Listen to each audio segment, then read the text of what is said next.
débat, société, famille, relations. Le Doc Mayou. Voici votre animatrice, Janine Ross, et le psychiatre Pierre Mayou. Bonjour tout le monde, bonjour Pierre. Madame Janine, mes hommages. Et on salue les gens de l'Outaouais, Montréal, Sherbrooke, Trois-Rivières, Québec, Chicoutimi, Saguenay, Lac-Saint-Jean, tout le monde qui nous reçoit. Je donne tout de suite le numéro de téléphone, j'annonce le sujet, mais Pierre, vous allez nous parler de certaines de vos réflexions. Alors, je donne le numéro de téléphone tout de suite, 790-0224, 1-800-667-5241. Aujourd'hui, on parle des divorces à répétition. On observe dans les statistiques, c'est Statistique Canada qui le dit, qu'on en est rendu pour plusieurs d'entre nous à 3 divorces. Oui. Alors, c'est notre sujet. Que doit-on apprendre de ça? Avant d'éplucher ça un peu plus, oui. Un petit mot, parce que ça m'était demandé par courriel là, quelles sont mes hypothèses pour expliquer le comportement du petit Jeff Wise, ce petit Amérindien dans le Minnesota qui a tué 7 personnes puis blessé 15 autres. Soit dit en passant, il s'est emparé de l'arme de service de son grand-père policier. Alors, pour les amateurs du contrôle des armes à feu aux États-Unis, vous allez être bien désappointés. Il s'est pas procuré une arme de guerre, puis même pas une arme de chasse. Bon. Ceci étant dit, dans le journal ce matin, il y a un nommé Robert Cadotte, un psychologue, qui émet une hypothèse que on pourrait expliquer le comportement de Jeff Wise parce qu'il s'est vengé du fait qu'il était rejeté par les autres tsunamis. Oui. C'est pas l'hypothèse la plus plausible, mon cher Robert. Si tu étais psychiatre, tu saurais qu'à 16 ans, 15 ans, c'est le début d'une terrible maladie psychiatrique qu'on appelle la schizophrénie. Et ça peut expliquer beaucoup mieux tout le comportement bizarroïde et extrêmement ravageur de ce jeune-là, de ce jeune Amérindien. Le mot magique, schizophrénie. Il y a des employés scolaires selon Agence France-Presse, qui auraient déclaré que le petit garçon y était désorienté et semblait paumé. Oui. Alors, faut pas être un grand devin pour soupçonner une psychose derrière le comportement de ce jeune-là. Autrement dit, ça se pourrait très bien que lorsqu'il croyait que Hitler, il faisait l'apologie d'Hitler et qui était inspiré par le Troisième Reich, il se pourrait très bien que le petit bonhomme était paranoïde, était délirant. Oui. Et etc. Mais le phénomène que... Oui, mais Pierre, c'est une piste qui est très valable, mais pour des adolescents de 14, 15, 16 ans qui voient des comportements comme ça, eux sont pas capables d'identifier.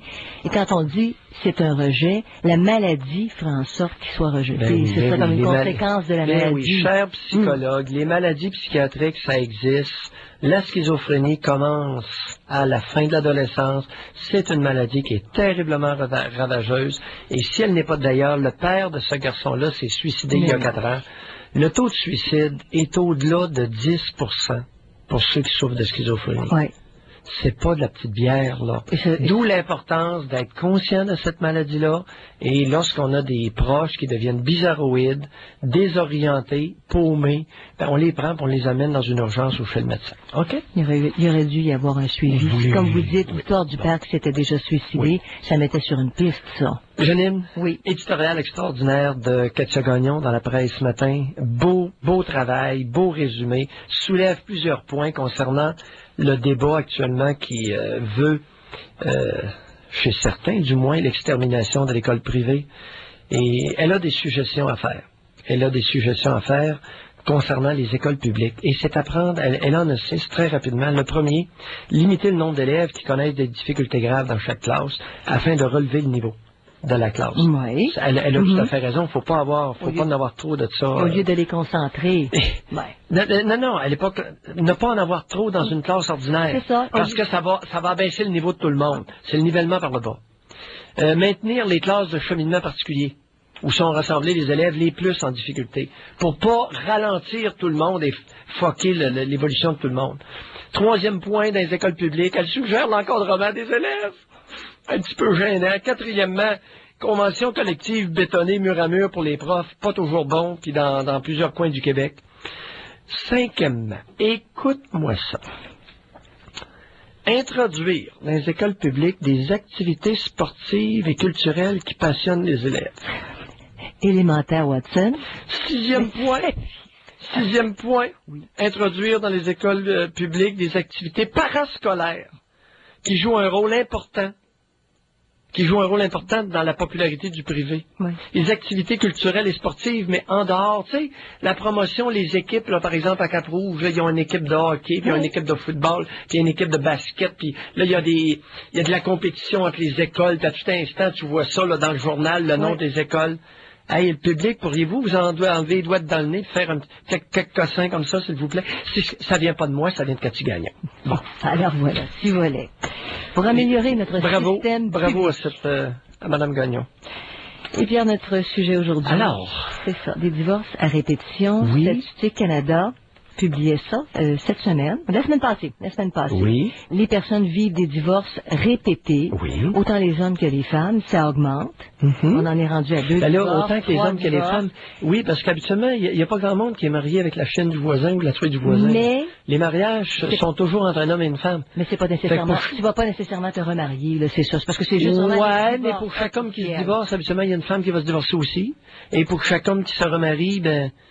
Il n'y a pas nécessairement une femme qui veut se remarier. Oui, mais c'est avec une femme qui va se remarier, comprends-tu? Ça a des bonnes chances d'être pas loin. Oui. Mais il y en a... C'est comme l'infidélité, c'est-à-dire 80% des hommes sont infidèles, puis 20% des femmes.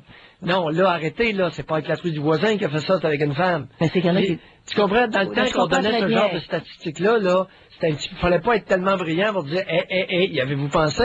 Mais il y en a qui divorcent et qui ne se remarient pas, là. C'est juste des chiffres officiels. Dans les deux camps. Juste ça. Dans les deux camps. C'est ça, dans les deux camps. Mais quand ça se remarie, Parce qu'on parle de mariage vraiment, là. Oui. On rentre dans le moule, non seulement en concubinage, mais on rentre, on se remarie. C'est juste pour ça. Non, parce que ce que vous dites, c'est sûr, pour chaque homme qui triche, il y a une femme qui est là. Ça, c'est clair. C'est vrai qu'il y a un pourcentage, par exemple, qui vont au pute. Ça, c'est vrai. Ils vont pas se remarier. Alors, mais sais-tu qu'ils peuvent fausser les statistiques? Il y a peut-être un 20% qui vont au pute. Et je sais pas, on n'a jamais tellement établi ça. Quel est le pourcentage des hommes qui sont allés au pute au moins une fois dans leur vie? Mais quel est le rapport avec l'union? Tu peux aller au pute, par exemple. Non, mais je parlais de l'infidélité. Je parlais de l'infidélité. Oui. OK. Non, okay. Dans le... À ce moment-là, tu diminues le nombre de femmes. Non, d'un divorce, là, c'est sûr que ça va être à peu près la même chose dans le même camp, là. Mais il y a des données, en tout cas, qui ressortent, pas beaucoup, mais une donnée, en gros, le taux de divorce était le plus élevé chez les couples mariés depuis 3 ans. Ce serait une période critique, et ça flanche. Oui. Correct? Oui. Ça, c'est ce qui ressort. Et après 3 ans, les risques de divorce fléchissent progressivement pour chaque année additionnelle de mariage. Oui. Ça, ce sont des données. En 2003, il y a eu 70 828 divorces, et c'est en Ontario qu'on a le plus divorcé dans une marge assez importante, alors qu'au Québec, en 2003, il y avait 16 738 divorces. En Ontario, c'est 27 513. Qu'est-ce qu'il y avait également? Oui. Un nombre de divorces est demeuré stable. OK. Maintenant, on divorce plus. Les remariages, oui, c'est que il y a une dimension à ne pas oublier là-dedans. Et ça, c'est pas souvent soulevé. C'est les re-divorces. C'est pas que ça répète, là. Oui. Tu te remaries. Il y a des divorceux professionnels. Il y en a plusieurs, là, ça, dans le divorce. Ça sont rendus dans le 3e, dans le 4e. Tu sais, arrêtez, là. C'est important qu'on en parle de ça, là. Quel est l'avantage à ce moment-là? Quand ça fait 2 fois... C'est Elisabeth Taylor, 7. Y a quelqu'un qui, à un moment donné, qui l'a pris par l'épaule, qui a dit, ouh, as-tu toute ta tête? Tu sais, 7 divorces, là, arrête.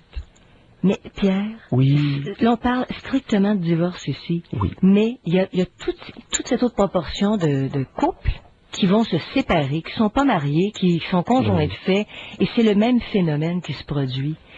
Mais tu te réengages très rapidement. Ben oui, ben là, bon, c'est ça. Après, il y a un problème. Soit divorcé, marié ou conjoint de fait. C'est drôle, hein, tu as mentionné 3 ans comme étant une des fréquences de mariage qui va être la plus exposée au divorce. Oui. Au bout de 3 ans, c'est fragile pour plusieurs. Et j'oserais avancer le chiffre 3 comme étant aussi un chiffre là, pour commencer à réfléchir pas mal. Tu sais, 3e divorce, 3e séparation, 3e vie commune, là tu commences à te poser des questions. Pourquoi ça Alors là, change? c'est là que l'autocritique prend toute sa valeur. Oui. Prend toute sa valeur. Que s'est-il passé? Au début, premier divorce, tu dis c'est l'autre. OK? Au deuxième, tu commences à avoir des doutes, puis au troisième, tu peux effectivement te dire, là, j'ai un problème. C'est moi qui ai de la difficulté à vivre en couple. C'est moi qui ai de la misère à... C'est pas automatique, là, mais ça pourrait ressembler à ça. Puis il y a l'autre... La première fois, on peut mettre beaucoup de blâme sur l'autre. La deuxième fois, on peut se partager le blâme. Oui. Et la troisième fois, là, dans la plupart des cas, on aurait avantage à s'en attribuer un peu plus que lors de la première fois. Le constat qui peut être fait, c'est sans être hermétique, par fait. exemple, tu comprends? Oui. Sans être hermétique, là. Alors, je suis pas fait. Au bout de 3, je peux te dire, je suis pas fait pour vivre de cette façon-là.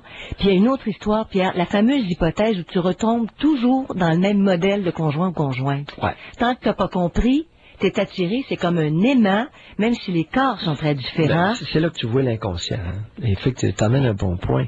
L'influence de l'inconscient sur le choix des partenaires.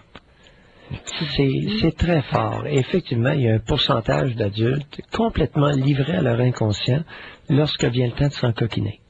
Tu as tout à fait raison. Mais ça prend 3 ans. Et Freud avait raison avec l'inconscient. Là. Il y a des personnes qui réalisent après 3, 4, 5 unions, vie commune, mais comment ça se fait que c'est toujours le même nombre, le même genre de personnes que j'attire? Mais c'est trompeur, Pierre, parce qu'en apparence, elles sont toutes différentes, ces personnes-là. Elles ont tous des... Tu sais, au premier coup d'œil, là, tu rencontres quelqu'un, il te plaît. Le précédent avait les cheveux noirs, lui est blond, c'est un costaud. Tu sais, les apparences sont différentes. Là, je m'en vais vers autre chose. Non, mais regarde, Janine, c'est pas là que ça se joue, là. Conviens-tu que une jeune de 17 ans là, qui parlerait comme tu viens de le faire, on pourrait comprendre. Mais une femme de 35 ans, 40 ans, là, tu sais, qui se fie à l'apparence extérieure pour dire oui, mais ils sont pas pareils. Il y en a un qui a les cheveux noirs, puis l'autre a les cheveux blonds. Donc, je simplifie énormément. Non, mais écoute, tu simplifies, mais ça reflète une partie de cette réalité-là. Et oui, mais dans le temps, ils étaient pas pareils. Il y en a un qui était petit, l'autre est gros. Ben oui, mais c'était deux tarlats qui avaient la même personnalité, par exemple, ou qui avaient des habitudes de vie similaires. Puis, tu peux te dire, je vais de quelqu'un paresseux, OK, je veux plus jamais être associé à quelqu'un de paresseux, tu te retrouves avec quelqu'un de très travaillant. Tu dis, oups, j'ai fait un bout. Là, je suis pas tout à fait... Oui. Et les difficultés quand même surviennent. Non, mais Janine, c'est pas un point ou un trait de caractère qui peut être assurant. La vie ou la personnalité ne se résume pas à un seul trait de caractère, comme être vaillant ou paresseux.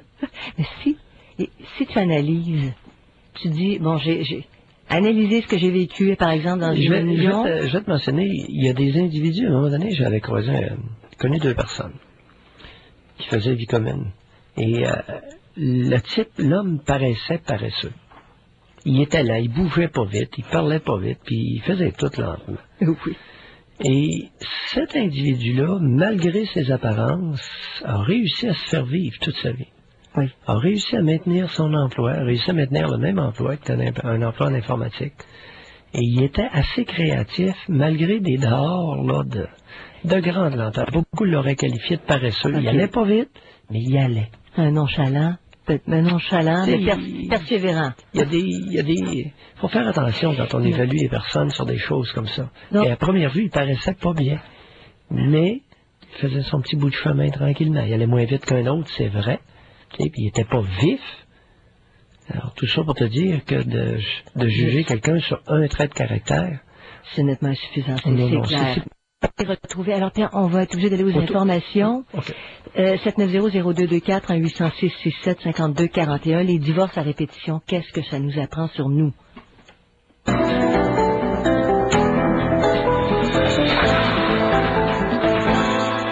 Bon, alors, les divorces à répétition, les séparations à répétition, parce que même les gens qui vivent des relations de conjoints de fait, il y en a c'est 1 fois, 2 fois, 3 fois, 4 fois. Alors, s'interroger sur les raisons qui font qu'on n'est pas capable. Puis vous avez parlé des traits de caractère.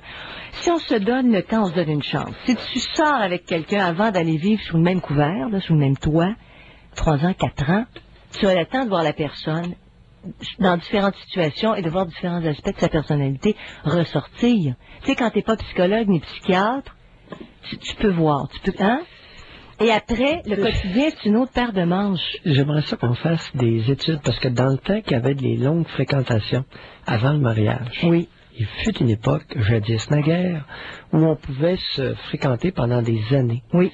Et j'ai l'impression que les mariages les plus pourris suivaient généralement des très longues fréquentations. Mais Pierre, il y avait une nuance, c'est qu'il n'y avait pas d'exploration sexuelle durant ces longues fréquentations. Il te manquait un gros pan de l'intimité.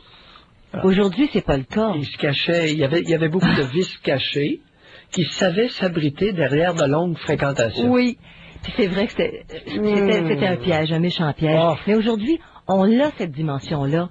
C'est rare les gens qui vont sortir ensemble pendant 3-4 ans qui vont pas explorer la sexualité ensemble. Il est aussi fréquent d'entendre des individus nous dire, tant qu'on se fréquentait, c'était bien notre affaire. Oui. Dès qu'on a fait vie commune ensemble, Oui. ou dès qu'on s'est marié, il y a eu un changement radical dans les jours suivants.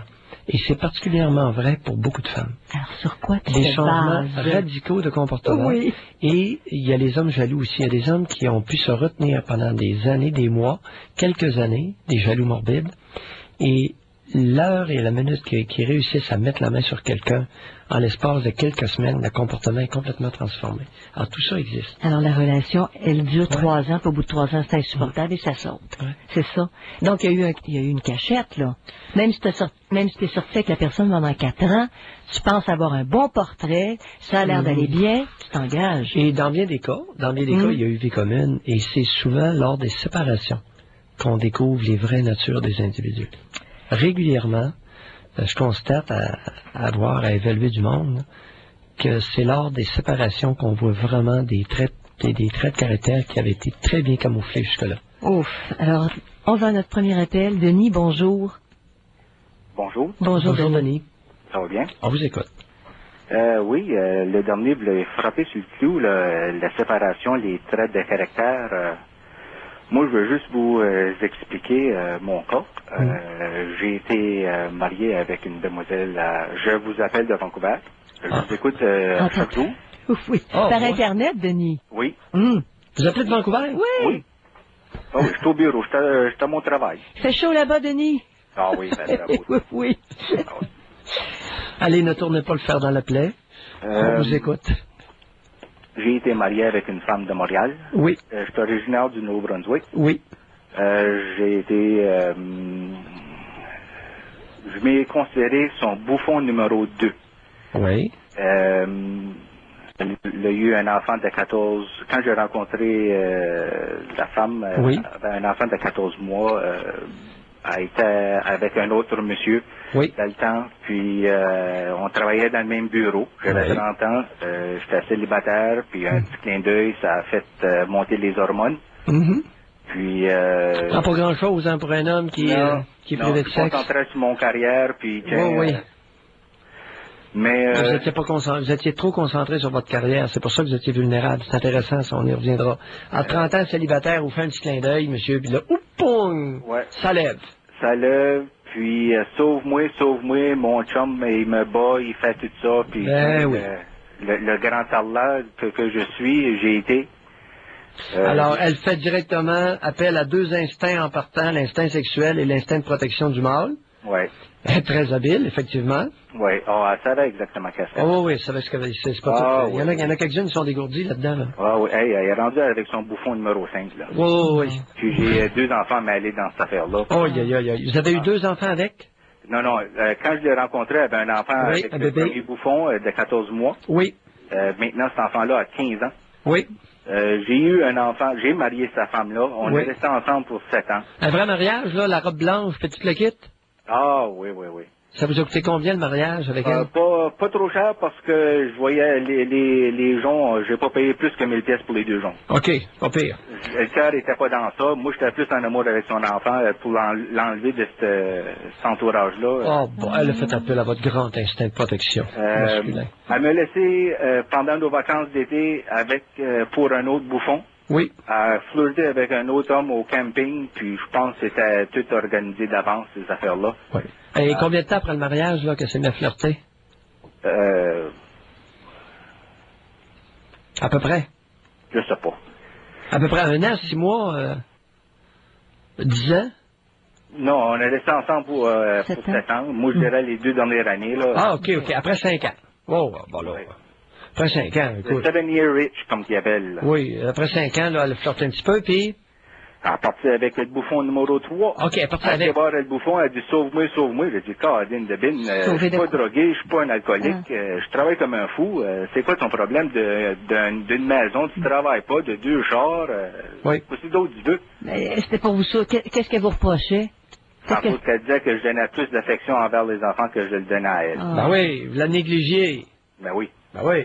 Moi, un enfant de 3 ans, il passe avant elle, là. Ben oui, OK. En tout cas, on a compris. Correct. Ça, là, elle passait avec le bouffon numéro 3. Oui. Elle déménageait avec lui. Je demeurais à Trois-Rivières ce temps-là. Lui, il demeurait à Saint-Constant. Moi, je voyageais à ça chaque vendredi puis dimanche. J'avais le fou Oui. pour voir les enfants. Puis, j'étais rendu comme un burn-out. Puis, j'ai perdu mon emploi. Je m'ai trouvé, quand je m'ai réveillé, je m'ai trouvé à Vancouver. Voyez-vous, la J'ai morale... déménagé- Oui, allez-y. Le bouffon numéro 3, après 2 ans, Oui. il a littéralement, puis mes enfants, ils l'ont vu, puis ils me l'ont dit, ils l'ont vu littéralement crisser dehors par le chignon. Ah oui, dehors. Puis mes enfants ont vu ça, là. Oui. À cause de la fille de 14 mois, moi, je la considère encore comme mon enfant. Oui, oui, je comprends. Le père, c'était un drogué, puis il était dans la prison, puis il a fait des innocentries. Oui. Elle le voit pas, elle n'a aucun contact avec. Fait que c'était à vous, cet enfant-là. Parce que vous l'avez pris comme si c'était le vôtre. Oui, madame. Denis, trouvons l'erreur. 2 ans passés, moi, j'ai parti de Vancouver pour aller à Montréal. Oui. Avec ma nouvelle conjointe que j'ai rencontrée à Vancouver. Elle a mis sa carrière sur hold pour venir avec moi à Montréal. On a vécu 2 ans Oui. pour être plus proche des enfants. Entre-temps, elle a ramassé son bouffon numéro 4. Oui, mais, Denis, OK, Oui. on comprend, là. Oui. Où est l'erreur? Dans votre C'est un histoire. pattern. Pardon? C'est un pattern. Ah, le pattern? Elle est prise dans un pattern. Eh oui, mais, Dans son cas à elle. Denis, Oui. vous appelez, j'aimerais qu'on parle de vous. C'est tout prix pour que je vous appelle. Où est Oui. l'erreur dans votre cas? J'aimerais le savoir parce que c'est pour cette raison-là que je vous appelle. Pourquoi que je suis... Où avez-vous péché? Désolé, je comprends pas votre question. Où avez-vous fauté? Pardon? Où avez-vous fauté? Quelle est votre faute? Ma faute, c'est d'avoir dit oui au début. Il y a une faille dans cette histoire-là, c'est célibataire 30 ans. Endurci. J'étais endurci. Il y a une faute là-dedans. Il y a une faute là-dedans, célibataire 30 ans. Si j'avais une suggestion à vous faire, là, je vous suggérerais de tranquillement laisser la mère des enfants tranquille, parce qu'elle, son problème, ce n'est pas le vôtre, et vous pouvez rien faire pour le sien, mais vous pouvez peut-être faire quelque chose pour le vôtre. Célibataire 30 ans. Alors, maintenant, j'ai quel- 42 ans. en quel honneur? J'étais célibataire ce temps-là. Ouais. Et vous en êtes même fier, et c'est là qu'était votre tendon d'Achille. Parce que je concentrais plus sur ma carrière. Erreur. Parce que je voulais arriver à la montagne qui m'a fait. Vous l'avez fait en négligeant votre vie personnelle. Erreur grave. Vous êtes fait attraper.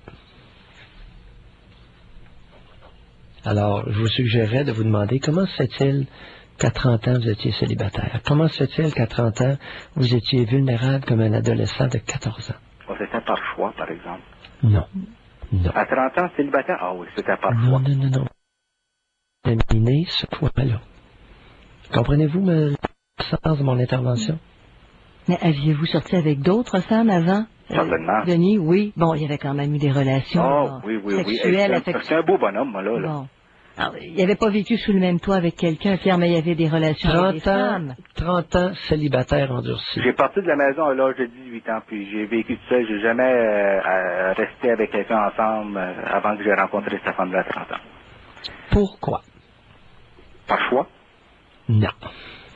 J'avais beaucoup de choix différents. J'ai voyagé beaucoup, j'ai transféré beaucoup. Ma vie, mes petits canards étaient pas en ligne, en autre mot. Alors, avant que je m'en À 42 ans, je vais vous suggérer, on n'aura pas le temps de le faire cet après-midi en nombre, c'est beaucoup trop long, Oui. mais repensez à votre affaire tranquillement, voir si c'est possible qu'il n'y avait pas des raisons autres que vos supposés choix pour expliquer votre long célibat. OK? Bye, Denis. Merci d'avoir beaucoup. appelé aussi loin. Oui. Alors, aujourd'hui, on se penche sur les divorces à répétition. Comment vous vous expliquez que vous vous retrouvez avec un 3e divorce alors que vous aviez supposément tout mis pour que ça fonctionne? 790-0224, 1-800-667-52-41.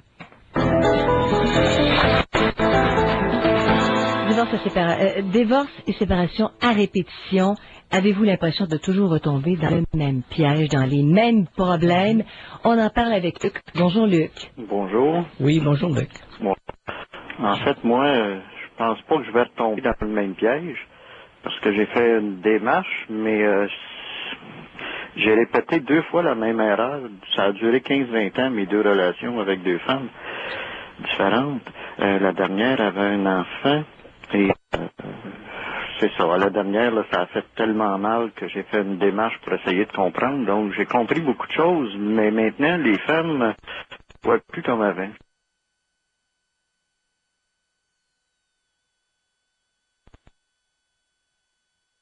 Femme aussi qui est trop matriarcale, ça me rappelle des souvenirs d'enfance. J'ai pas envie de vivre ça. Donc, je me retrouve avec un méchant dilemme. Doc Mayou, effectivement, il n'y a pas gros de femmes au Québec qui ont de l'allure, probablement que moi aussi, pas probablement, mais moi aussi, j'ai mes espèce de misogyne. Ouais, mais j'ai mes problèmes, moi aussi, là-dedans, là. J'ai mes patterns, mais je me rends compte qu'il y a des femmes qui ont beaucoup de patterns aussi. Mais oui, c'est des deux côtés, c'est sûr, hein. Alors, puis il y a des femmes aussi, après plusieurs séparations et divorces, qui sont très désillusionnées. Oui. Oui, si vous avez raison, vous soulevez un point, c'est moins de 20% de la part des adultes qui sont équilibrés, qui n'ont pas de problème ou de troubles psychologiques ou de maladies. Vous avez raison, c'est un bon point. Donc, de déséquilibrés qui cherchent... À des degrés différents. Alors, il y a beaucoup de monde déséquilibré à des degrés différents. Ça va d'un petit déséquilibre psychologique à un gros. Ouais, en ce qui me concerne, je considère que j'en avais un petit, j'en étais pas conscient, maintenant j'en suis conscient, mais là j'ai une problématique, j'ai comme... c'est difficile de trouver. C'est pas évident de trouver. C'est pas évident aussi de, même si on le sait, de se départir de toute l'éducation qui nous a formés. C'est un peu dans ce sens-là mon appel, c'est-à-dire... Se départir de l'éducation qui nous a formés ou déformés? Mal formés, en fait. Intéressant, ça, oui, je l'avais pas vu de même, effectivement. Oui. Voyez-vous, dans votre cas, c'est que vous ne vous plaignez pas de l'éducation qui vous a formé, mais bien de celle qui vous a déformé. Et effectivement, il n'y a pas grand monde qui ose parler de ça, mais dans bien des cas, l'éducation va déformer les individus, les êtres humains. C'est pas chic, là. C'est un petit tabou, ça, là. Oui, c'est un petit tabou. Parce qu'on ne cherche jamais, on ne se départira jamais d'une éducation qui nous a bien formés. C'est bien évident. Hein? Faut se débarrasser de la scrap. Puis de la scrap, on peut en avoir accumulé pas mal. Oui, puis il y a des comportements qui se répètent parce qu'ils sont acquis, effectivement. Ouais. Mais comment on fait? Moi, je suis rendu d'une démarche. Je cherche une femme qui a maturé, mais je cherche aussi à me départir de mes mauvais programmes. Lequel genre de programme, là? Allons-y de façon un peu plus concrète. Le Sauveur. Ah, OK. Le Sauveur. Ouais, ben ça, c'est pas tellement un modèle éducatif qu'un instinct. L'instinct de protection, il y a plusieurs mâles qui ont ça pas mal fort. Mais qui Soyez prudents, c'est pas acquis, c'est possiblement inné chez vous, là. Mais ça va attirer des gens qui ont des béquilles, ça va attirer des gens qui ont des problèmes, c'est ça. Oui. Mais chez les femmes, c'est la même patente. Alors, là. essayez de faire en sorte de sauver qui vous voulez sauver aussi, là. Et puis que ça rapporte en retour. Oui. Là, au moins, la reconnaissance, Pierre. La reconnaissance est là. Oui. La reconnaissance maintenant, mais le problème c'est que les femmes qui m'attirent physiquement, qui m'excitent sexuellement, font partie des femmes qui ont besoin d'un sauveur. Non. Femmes qui ont l'air fragiles, que le physique qui vous attire, c'est quoi, des petites femmes fragiles? À moins que vous ayez érotisé la misère, là. Mais c'est ça le rôle du sauveur, c'est sortir de la misère, c'est... Oui, mais attendez un peu, là, vous avez parlé d'excitation, de l'attrait sexuel, là. Oui. Vous seriez attiré uniquement sexuellement par des victimes? Probablement pas, mais je n'ai pas rencontré qui m'attirait sexuellement, qui n'était pas victime. Bon, Pierre, on peut se permettre de passer la pause. Luc, vous restez avec nous? Si vous avez le temps, puis on continue. OK. Parce que je pense qu'il y a bien des hommes et des femmes qui sont pris dans des histoires comme ça. Ça fait saliver que d'avoir à sauver quelqu'un.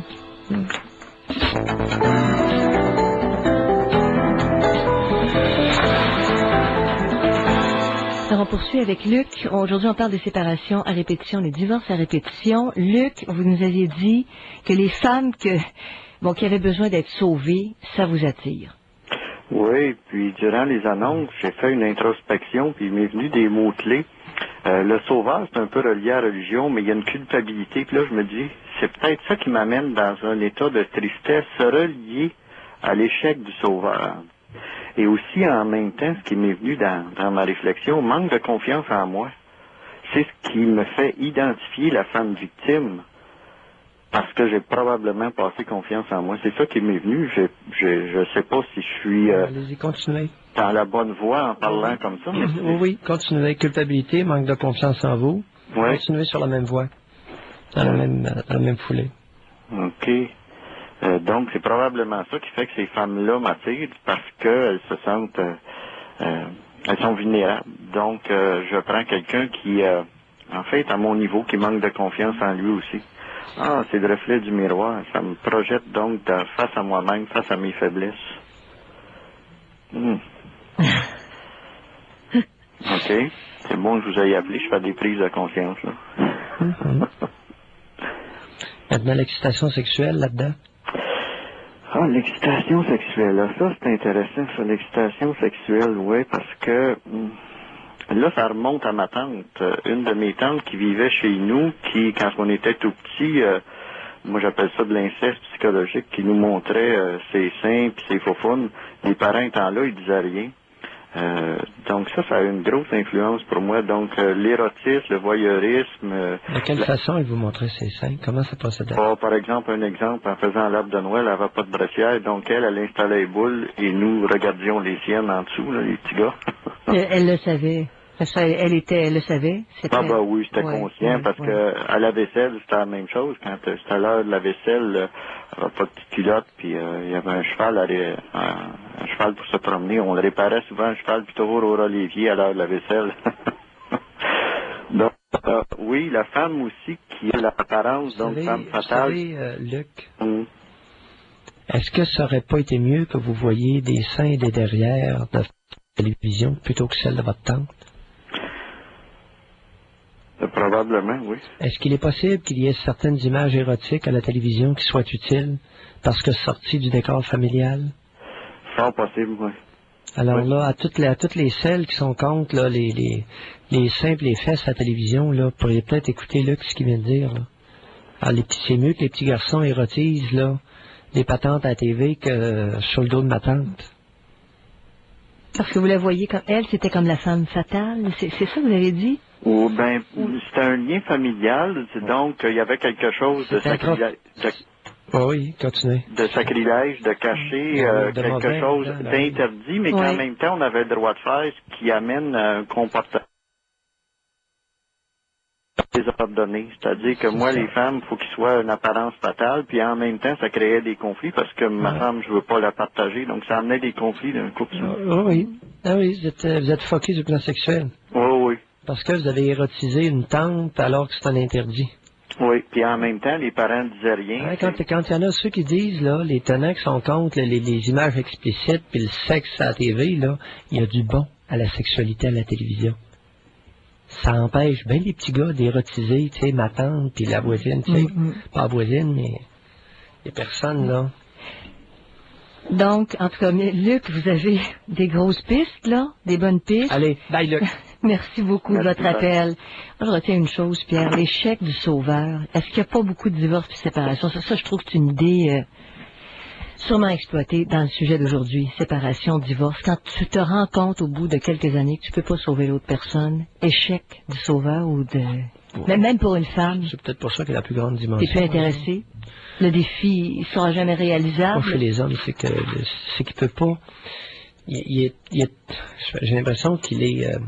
il est perturbé ou il est désorienté sur le plan de l'excitation sexuelle. Et c'est peut-être un plus gros problème que l'échec du sauveur dans une relation. Mais à sa dynamique, c'est ça, Oui. dynamique de son problème. Mais celle-là, celle-là de l'excitation sexuelle, là, parce qu'il érotise des victimes ou il érotise des femmes qui ont besoin d'être sauvées, parce qu'il ne peut pas érotiser une femme qui a de l'allure. En tout cas, c'était une histoire. Oh oui, oh oui. Oh, c'est pas chic, là. Alors, séparation, divorce à répétition, est-ce que vous avez l'impression de toujours retomber dans les mêmes problèmes, dans les mêmes pièges? Je vais redonner les numéros de téléphone, 790-0224, 1-800-667-5241. Pierre, il y a un monsieur qui nous écrit ici. Il dit, en 91, divorce après 15 ans, d'une paresseuse menteuse, 2 fils avec madame. OK, cette dame-là avait son âge. 93, séparation après 1 an et demi d'une très travaillante et dominante personne que 12 ans plus tard, j'aime toujours. Aucune progéniture avec cette demoiselle. 13 ans, elle était de 13 ans plus jeune que lui. 2003, divorce après 4 ans d'une très travaillante et imprévisible personne que je fréquente toujours à l'occasion. Fréquentation platonique, il va sans dire. Nous avons eu ensemble une fille qui a aujourd'hui 4 ans. Madame est de 13 ans, ma cadette. Je suis tout mêlé, là, parce que les fréquentations platoniques oui. Qui auraient donné lieu à une naissance. Une fréquentation platonique, c'est une fréquentation où il n'y a pas d'intimité sexuelle. Il n'y a pas eu d'enfant avec elle non plus, là. J'ai mal compris. Fréquentation platonique, qu'est-ce que tu as dit après? Divorce après 4 ans. C'est une personne qui était très travaillante, imprévisible, que je fréquente toujours à l'occasion, mais les fréquentations sont platoniques. Ils ont vécu 4 ans, d'après ce que je comprends, là. OK, ils n'ont pas toujours été plates, les relations, là. Ça me semble pas. Ils le sont maintenant, mais ils l'ont pas toujours. Il y a eu un enfant, vous avez raison. Oui, il y a une fille. Oui, je sais d'écouter. Une fille de 4 ans. Ils ont vécu ensemble 4 ans, ils ont fait un enfant. Aujourd'hui, ils se fréquentent encore à l'occasion, mais c'est platonique. Mais il y a un enfant ensemble. Ben oui, ça n'a pas toujours été platonique, raison. la patente, la babelle. Là. Non, pas du tout. Alors, je dis, pour reprendre une expression du Je m'ai inquiété pour un instant. Tu t'es énervé, écoutez, ça c'est compliqué. C'est pour ça que je te dis, c'est pas clair, ou bien c'est compliqué, en tout cas, continue, mais je suis tout mêlé, continue pareil. Oui, je fais partie de ce pourcentage d'hommes qui va aux putes maintenant, question d'enlever la pression dans les tuyaux. Il dit, j'ai maintenant 51 ans, je dois avouer vouloir demeurer célibataire, à l'exception d'un retour quasi impossible que j'ai droit, il dit j'ai le droit de rêver éveillé, là, de ma compagne du début des années 90. Celle-là, avec qui il n'a pas eu d'enfant. Janine, je te dirais il l'a encore en quelque part, là, dans le cœur. C'est une chose. Oui. C'est que, si on légalise la prostitution, je n'ai qu'une crainte. C'est que le pourcentage d'hommes, comme l'auditeur qui nous a envoyé ce courriel-là, augmente de façon importante. Crainte que j'ai face à la prostitution. Oui. C'est qu'au bout de 3 échecs, c'est qu'on pourrait passer à un niveau de fréquentation de, je sais pas moi, à l'heure actuelle, quel est le pourcentage des hommes qui vont aux putes? 10%? On ne sait pas. On ne sait pas. On ne sait pas. 10%. Et si la prostitution était légalisée et qu'on cessait de mal voir la prostitution, moi, la seule crainte que j'ai, c'est qu'il pourrait facilement y avoir peut-être un 20, 25, peut-être même 30% des hommes qui iraient aux putes une base assez régulière. Oui, comme exutoire. Ouais. Comme exutoire à la sexualité. Puis là, le problème qui va se passer, là, qui va se poser, c'est qu'il y a des femmes qui ont de la pression aussi au niveau vaginal, là. Il y a des femmes de 40 ans, de 45 ans, de 50 ans qui ont envie de peau, là, qui ont envie de sexe. Oui. Les autres, ils vont faire quoi? Elles vont faire comme elles peuvent. Il y aura peut-être des services aussi. Il y en a des services d'escorte, non, Janine, ça, là, c'est rêve en couleur. C'est une femme, une fois de temps en temps, qui peut jouir avec un gigolo. Une femme, une fois de temps en temps. Alors, qui peut se permettre un gigolo. Donc, ça fait pas partie de la nature féminine que je connais, là. Sauf erreur de ma part. Mais quand tu as vécu 3, parce que des femmes aussi qui traversent le même scénario que ce qui vient d'être raconté, elles ont 2, 3 séparations, des divorces. À un moment donné, là, tu te dis, où est-ce que je vais aller?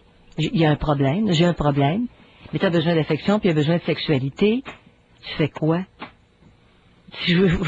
C'est la même affaire. Aller aux putes, est-ce que ça règle le problème? Ça enlève la pression. Les femmes, elles, vont le régler de quelle façon? Elles vont encore rechercher des hommes avec qui elles ne vivront pas sous le même toit pour avoir des relations sexuelles? Il y a un pourcentage significatif d'hommes qui peuvent très bien s'accommoder à l'eau pute.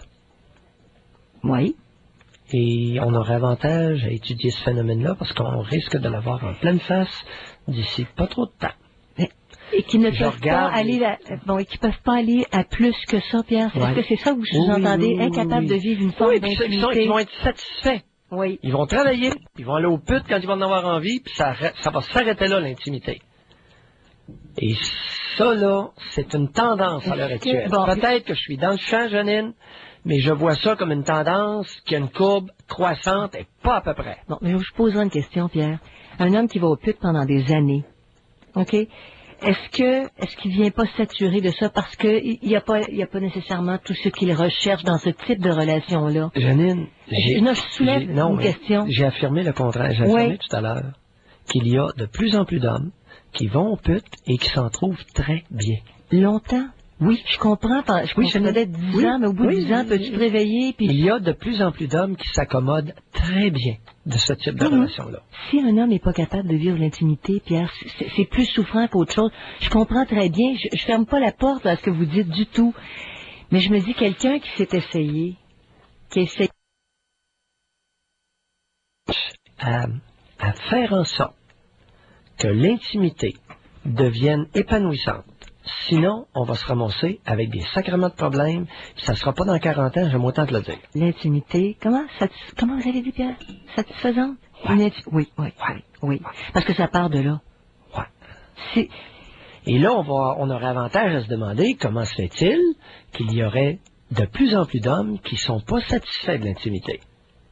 Et de plus en plus de femmes aussi. Parce que les statistiques mentionnent souvent que les femmes vont finir par larguer. Que les femmes ne soient pas satisfaites de l'intimité, ça c'est vieux comme la lune au Québec. Au contraire, ça s'est amélioré. Ça a été royalement pire que ça. Demande à ta mère, là, puis tu vas voir que les femmes satisfaites de l'intimité dans l'âge de ta mère, là, c'était l'exception dans le rang.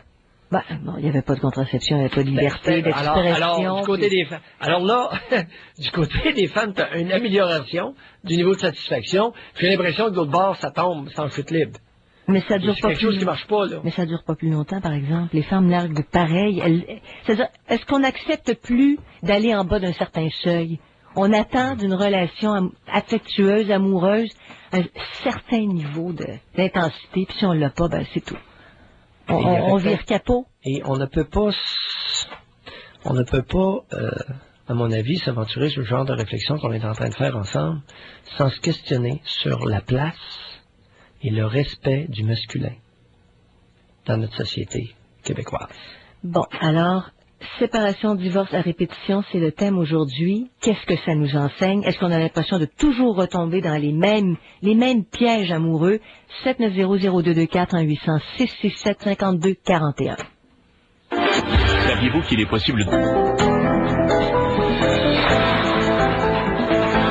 Séparation, divorce à répétition, est-ce qu'on peut sortir de l'engrenage des échecs? On en parle avec Guy tout de suite. Bonjour Guy. Oui, bonjour. Bonjour Guy. Oui, je crois qu'on peut en sortir, moi. Attendez, sortir de quoi? De répéter toujours les mêmes choses ou de avoir des différentes relations avec des différentes personnes. OK, expliquez-vous. Pardon? Expliquez-vous. OK. Moi, j'étais quelqu'un, quand il était jeune, mon père, il me disait souvent, tu penses que tu connais tout, tu connais rien, puis j'avais accepté inconsciemment que l'opinion des autres était meilleure que la mienne. Fait que ça m'a amené à souvent me faire présenter des personnes. Attendez, allez pas trop vite, c'est extrêmement important ce que vous venez de dire. Oui. Alors, votre père vous répétait, il vous a dit ça 2 fois, tu connais rien? Oh, il m'a répété, je me rappelle au moins, mettons, 5-6 fois. Tu penses que tu connais tout, tu connais rien. OK. Puis, au moins 5-6 fois, il vous a répété ça. Tu penses que tu connais tout, mais tu connais rien. Oui, c'est ça. Tu connais rien. Oui. Et vous aviez... C'était entre quel âge et quel âge, ça? Oh, assez jeune, mais, mettons, à partir de, 10 ans à l'adolescence, là, 17, 18, même plus tard, même jusqu'à 20 ans. Oui. Vous parlez de démolition du masculin au Québec, ça se fait aussi entre hommes, hein? Ça, c'en est un mardi exemple. Est-ce que j'ai dit qu'il y avait ça? C'est ça. L'exemple, en tout cas, il les hommes féminisés adoptent des comportements féminins et démolissent le masculin autour d'eux. Ben oui!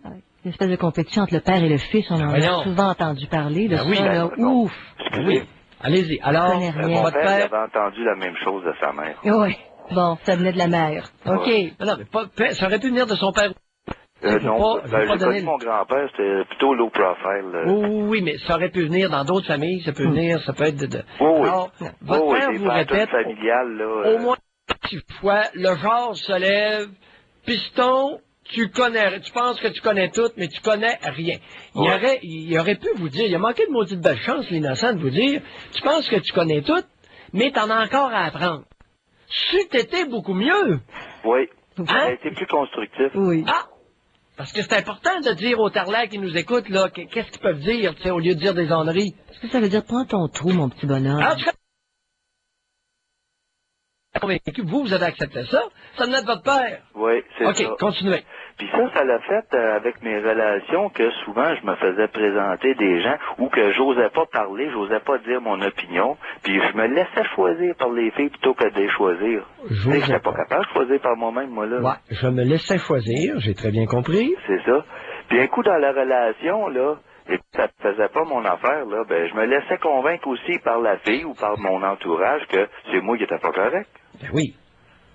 Tu sais? Parce que votre père avait raison. Il vous avait traité d'innocent. Guy connaissait rien. Oui. C'est ça. Oui. Les autres, il vous a dit carrément que les grands connaissent beaucoup plus de choses, puis toi, le petit, tu connais rien, tu vas rester petit. Oui. Puis ça, ben par contre, je crois quand même qu'on peut s'en sortir. Je pense que je fais très bien, mais passer beaucoup de relations pour apprendre à qui je suis. Eh oui, c'est ça qui est plate, là. Tu sais? C'est là qu'on perpétue la misère psychologique. Vous avez tout à fait raison d'appeler cet après-midi. J'aurais probablement passé beaucoup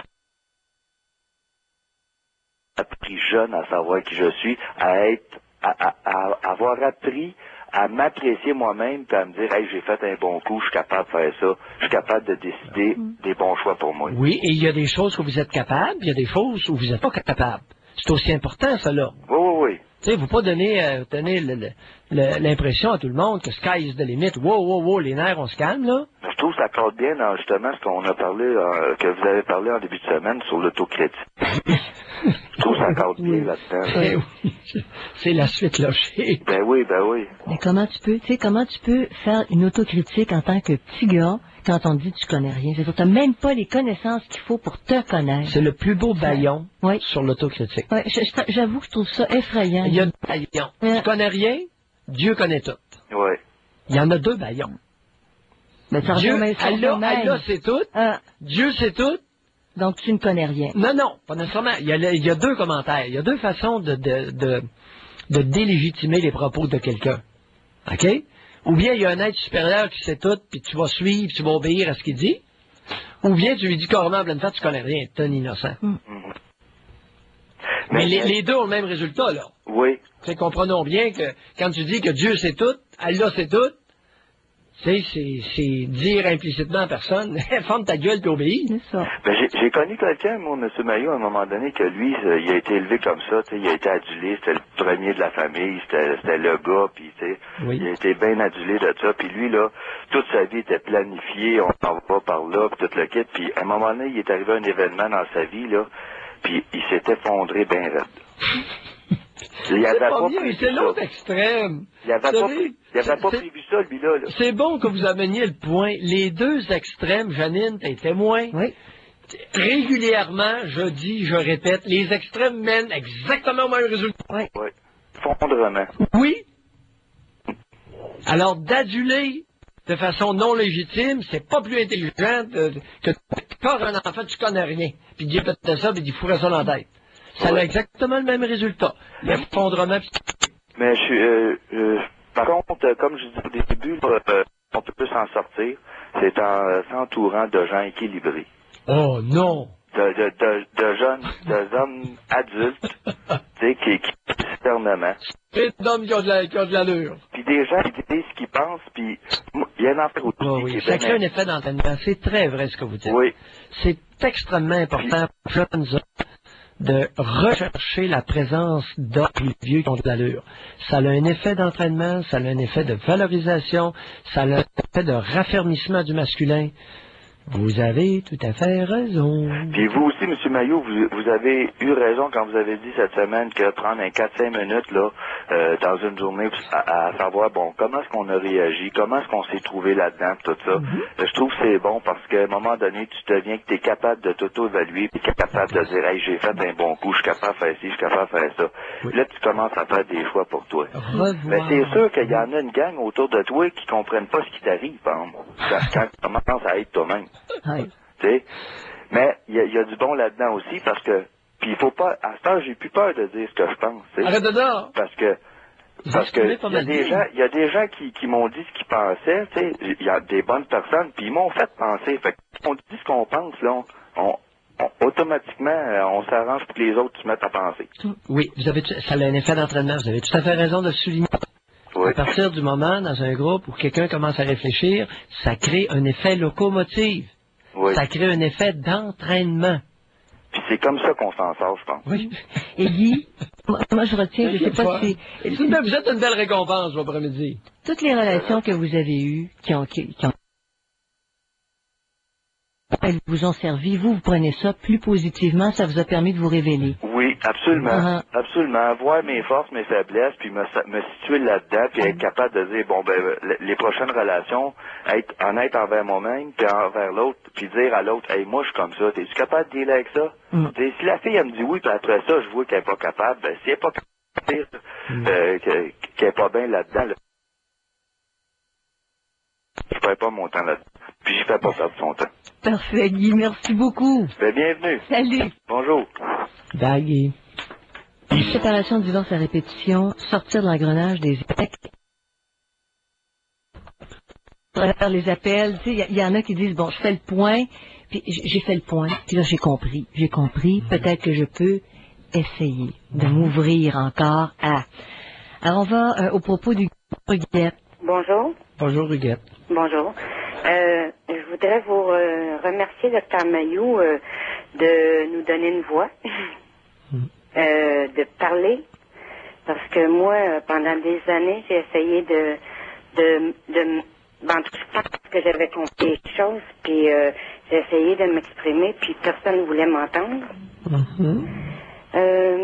Bon, le sujet d'aujourd'hui, là, moi, j'ai eu deux unions, c'est-à-dire un mariage, une deuxième union où j'ai eu un autre enfant. Huguette, Oui. vous m'excuserez. Je suis resté accroché avec votre introduction. Oui. Vous vouliez vous exprimer et personne ne voulait vous entendre. Non. Êtes-vous sérieuse? Sérieuse? Oui. Tellement sérieuse qu'aujourd'hui, j'en suis malade parce que c'est tout pris dans ma gorge. J'ai tellement été obligée de ravaler et ravaler que c'est tout pris au niveau de la gorge. Huguette, j'espère que, vous savez, j'ai rien contre les détracteurs. Mais tous ceux qui m'haïssent, là, j'espère que vous écoutez Huguette parler. Oui. C'est juste ça. Que vous m'haïssiez, bienvenue, mais écoutez Huguette, s'il vous plaît. Mon Dieu, ça fait du bien d'entendre ça. Bon, OK, j'ai quelque chose à dire. Allez-y. En dehors du sujet d'aujourd'hui, c'est-à-dire que c'est quelque chose qui est très important, c'est que les gens se rendent compte que leurs paroles ou leurs gestes, ça a une influence énorme sur les autres. Tellement énorme que ça peut toucher des centaines et des centaines de personnes. Très jeune, parce qu'en regardant mon père et ma mère aller, je voyais tous les impacts d'un geste ou d'une parole, un exemple de ma mère, puis je voyais tous les impacts que ça avait, et sur moi, et sur les autres. Mais j'ai pas réussi à... Malgré que je savais que j'étais correcte à l'intérieur de moi, j'ai pas réussi à avoir une estime de moi. Pas encore. C'est-à-dire que à l'intérieur, oui, mais face aux autres, il y a quelque chose qui m'en empêche. Et lorsque vous parlez d'impact de votre père et de votre mère, je présume que c'est des impacts négatifs? oui. de leurs propos, leurs attitudes. Et... était absent, c'était un enfant, OK, qui ne voulait aucune responsabilité. Puis, quand même, c'est pas ma faute à moi, là. Et puis, ma mère, mon Dieu, qu'est-ce que je peux vous dire? C'était une des mères dont vous parlez très souvent, là. C'est-à-dire qui voulait contrôler, était peut-être très souffrante, je pense. Parce qu'elle m'a dit que quand elle m'a portée, souvent elle promenait, elle pleurait tout le temps, puis elle pensait à se suicider. Puis après ça, c'est ça, elle me dit qu'elle pleurait tout le temps, puis après ça, elle me reprochait d'être broyarde quand j'étais jeune. Puis c'est ça. Maintenant, quel lien vous avez parlé que vous aviez tout ça pris dans la gorge et vous aviez parlé de ravaler? Qu'est-ce que ça vient faire là-dedans, ça? Je ne peux pas me souvenir, mais il y a une fois où c'était tellement important que ce que j'avais à dire, il fallait que ça sorte, il fallait que je le dise. Puis, je ne sais pas quelle personne m'en a empêché. Elle m'en a vraiment empêché physiquement, de toutes les manières. C'est comme sa voix, là. Elle m'en a tellement imposé que j'étais obligée de ravaler. Probablement cette personne-là avait un poste ou quelque chose qui je sais pas, là, qui m'empêchait de pouvoir me faire, me faire comprendre. Puis là, cet après-midi, c'est ça, là, je voulais dire que probablement que je me suis prostituée. Sans le savoir, Qu'est-ce que vous voulez dire par là, je me suis prostituée sans le savoir? C'est-à-dire que je pense pas d'avoir jamais aimé les hommes que j'ai eus dans ma vie. C'est comme si ma mère avait choisi pour moi le premier. Personnellement, qui j'avais confiance avait choisi le deuxième. Et puis le troisième, c'est moi qui l'ai choisi, mais c'était avec le temps que ça s'est fait, puis je pense que j'ai pas été capable de mieux choisir. Okay. Alors, le premier conjoint était choisi par votre mère, le deuxième partenaire par une personne en qui vous aviez confiance, et le troisième, ça a été vous-même, mais ça n'a pas été un meilleur choix que les deux autres. Non. OK. Mais pourquoi vous dites ça, je me suis prostituée sans le savoir? Qu'est-ce que vous voulez dire par là? C'est une façon de parler, c'est que c'est une façon de parler, vous allez voir, c'est plus qu'une façon de parler, là. Oui, OK. Qu'est-ce que vous voulez dire? Je n'ai pas su, premièrement, je savais même pas que j'existais. J'ai toujours existé pour les autres, j'ai toujours fait les choses pour les autres. Qu'est-ce que vous voulez dire par je me suis prostituée? Je me respectais pas. Je me respectais pas parce que je savais même pas que j'existais. Comprenez-vous? C'est parce que vous mettez le fardeau de toute votre éducation nocive sur vos épaules. Vous dites, je me respectais pas. Comment on peut se respecter quand on ne sait pas qui on est? C'est que vous endossez une responsabilité qui, à mon humble avis, n'est pas la vôtre. Et vous l'utilisez inconsciemment pour vous dénigrer. Alors, le fait de dire, je me suis prostituée sans le savoir, c'est plus qu'une façon de parler. C'est une façon pour vous de vous dénigrer et de vous responsabiliser pour un tort qu'on vous a causé. Pas que vous vous êtes affligé vous-même. C'est pas les enfants qui se lèvent, c'est les parents qui élèvent les enfants. Comprenez-vous? Mais au Québec, c'est très fréquent ce mécanisme-là. Je vois ça régulièrement en psychothérapie. Les mauvais parents responsabilisent les enfants de la mauvaise éducation reçue. Ça a été mal élevé, mal éduqué, c'est différent. Mais oui, c'est épouvantable, ce langage-là. Et je vois ça, Janine, aller-retour en psychothérapie. Pourquoi facilement, Pierre? Et là, Huguette vient d'en faire la démonstration. Tu sais, je me suis prostituée sans le savoir, je me respectais pas. Mais oui, mais comment pouvez-vous respecter votre être quand vous ne le connaissez pas, votre être, et qui est encore un embryon? C'est se responsabiliser pour une responsabilité qui n'est pas la nôtre. Et, inconsciemment, c'est une façon de s'auto-dénigrer. Oui, sauf que j'essaie quand je parle de moi, que admettons, j'aurais pas dit ça, là. Ce que je vous ai dit, là, Oui. moi, tout dénigré, là. Oui. Bon, je le fais des fois avec les gens, puis c'est comme s'ils me prennent pour... comment je dirais? Ils acceptent pas que je sache des choses, que je... Oui, que je comprends souhaite très bien. Votre entourage n'accepte pas que vous deveniez ce que vous êtes. Oui. Je comprends très bien. Exactement. Puis d'ailleurs, On dirait que les gens... c'est-à-dire, tu es au service du plaisir des autres, mais pas au tien. Non, Hein? il y a plus que ça. Mais- là. Non, Non. il n'était pas question d'argent ni rien. Non. Oh non, mais Huguette, Janine- c'est pas... Hein? Oui. C'est qu'on utilise un qualificatif La pro- péjoratif. Oui, donc la prostitution, c'est Oui, sale oui, et c'est c'est ça. ça. Elle Exactement. associe ça à Oui, elle. oui. C'est pas Mais- J'aurais dû dire autodénigrement. Oui, c'est de l'autodénigrement. Oui. C'est une façon déguisée de s'autodénigrer.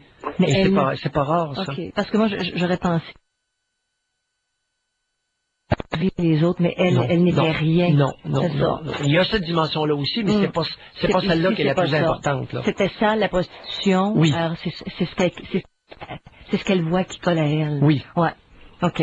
Dans le sens qu'elle ne se sait pas respecter. Oui. C'est vrai? Oui. Ben oui, mais c'est facile de dire à quelqu'un, t'es responsable de ton état. Mais oui, mais le tort, qui me l'a causé? C'est moi qui me le suis causé? Non. Pas dans votre cas à vous. Non. Puis même dans la société, par après, c'était la même chose. Je voulais parler, puis j'étais rien. J'avais pas d'argent, j'avais pas de métier pour me faire valoir. Ben, t'es qui toi? Tu connais rien, puis tu sais rien. Mais ça a toujours été Oui, comme ça. c'est fréquent. Il y a beaucoup de... C'est une attitude qui est assez prévalente au Québec, ça. Oui. C'est une façon de dénigrer les autres, de les abaisser. Oui. Ah oui. Tes Vous avez- tasses, ça les tasse, ça les élimine. Ça les écrase. C'est ça. Ils sont Exactement. plus là. Ouais. Ils sont plus là, c'est fini. Quel âge avez-vous, Huguette? 54 ans. 54 ans. Oui. Bien sonné. Vous faites quoi dans la vie? Là, je suis sur l'aide sociale en maladie. Vous êtes sur l'aide sociale en maladie? Oui. Quelle maladie vous souffrez? Anxiété généralisée. Mhm.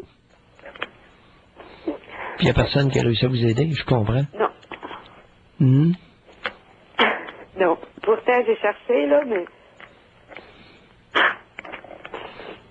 Vous n'avez pas de bureau à Montréal, vous? Non. Et j'avais pas de nouveaux Elle va clients. partir Non. avec quoi, la Huguette? Pardon? Elle va partir avec la recette du plaisir, Non, peut-être? non. Elle en a eu assez pour cet après-midi. Ouais. Huguette, Oui. la table est suffisamment pleine. Oui, je vous remercie énormément. Ça nous a fait plaisir. En tout cas, Huguette, on vous a écouté.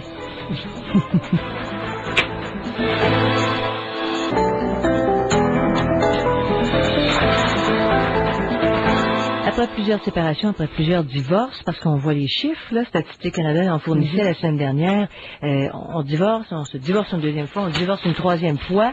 Est-ce qu'on peut sortir de l'engrenage de ces échecs-là? On en parle avec Isabelle. Bonjour Isabelle. Bonjour, ça me fait plaisir de vous parler aujourd'hui. Bonjour Isabelle. Bonjour, Dr. Mayou. Je voudrais d'abord commencer par vous remercier. Il y a 5 ans, j'ai fait un appel à votre tribune téléphonique et puis j'étais enceinte d'un homme qui n'était pas mon amoureux, que j'avais rencontré, ça faisait à peine 2 semaines. Alors, je savais pas trop quoi faire. Puis vous avez été un petit peu raide avec moi, puis je pense que c'est ce qui m'a aidé à prendre ma décision. Vous m'avez dit d'aller maturer, puis me responsabiliser. C'est ce que j'ai fait. J'ai eu un merveilleux garçon, puis j'en suis très heureuse. Ça a été la plus grande décision de ma vie. Je voulais vous dire merci aussi pour avoir influencé cette décision-là. Vous êtes toujours là? Oui. Et aujourd'hui, pourquoi vous appelez précisément Isabelle? Parce que ça a été Parce difficile qu'il pour moi. y a quand 5 ans, même. j'ai aucune idée de ce que vous... Alors, c'est difficile de... Ben, au fait, vous n'avez pas dit grand-chose. Vous étiez vraiment surpris, étonné que je sache pas quoi faire, puis vous m'avez dit que j'étais irresponsable, puis d'aller maturer, puis tu sais, ouais. Oui. Eh ben, Ça vous surprend, Pierre? Un traitement choc, quoi. Oui, Oui. Non, mais ce qui est surprenant, parce qu'on m'accuse de parler beaucoup. Et vous appelez, vous dites, il y a 5 ans, j'ai appelé, puis vous n'avez pas dit grand-chose. Oui. C'est drôle, la perception du monde.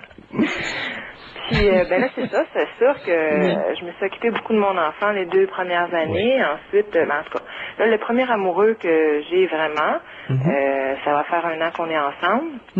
Et puis, moi, j'ai 35 ans. Lui, il est plus vieux. Toujours, toutes ces séparations, divorces à répétition. Oui. Là, moi, je me demande, on prévoit habiter ensemble en juillet. Moi, c'est sûr que j'ai toujours rêvé d'avoir une famille, des enfants. Lui, il me dit non. Moi, je dis oui. Bon. Lui a jamais rêvé d'avoir une famille et des enfants, c'est ça? Oui. C'est ça qui m'accroche. OK. Parce que lui, son rêve, ça aurait été d'avoir une famille. Mais finalement, je pense que il a eu un enfant, puis à peine quand il avait 1 an, il s'est séparé. Puis il a toujours été un papa une fin de semaine sur 2. Alors... Ouais. Là, il a maintenant 18 ans, cet enfant-là. Alors, je pense pas que ça y tente de refaire ça ou... Puis, ben, tantôt, il y avait quelqu'un qui parlait, disait... c'était un homme de 30 ans, il était célibataire.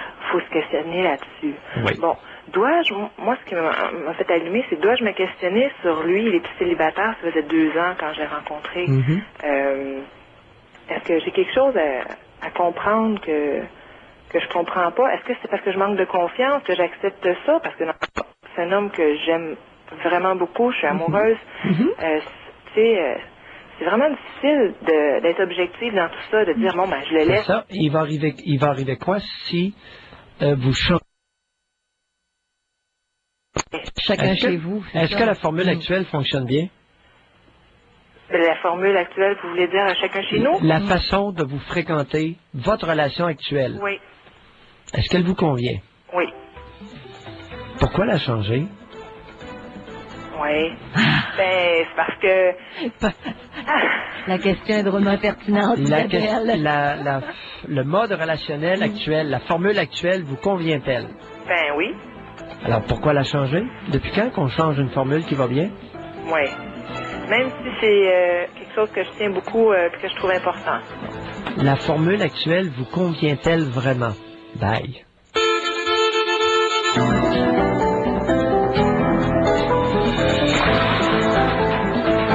Séparation, divorce à répétition, sortir de l'engrenage des échecs. Pierre, tantôt. Oui, Isabelle, là. Oui. OK, il y a 2 aspirations différentes et elles sont clairement identifiées. Isabelle, elle dit, moi, je rêverais d'une vie de famille et lui, pas. Les jeux sont clairs, hein? Non, entre autres. Mais quand on a ça comme élément, au moins. T'as un petit peu, là. Allons pas trop vite.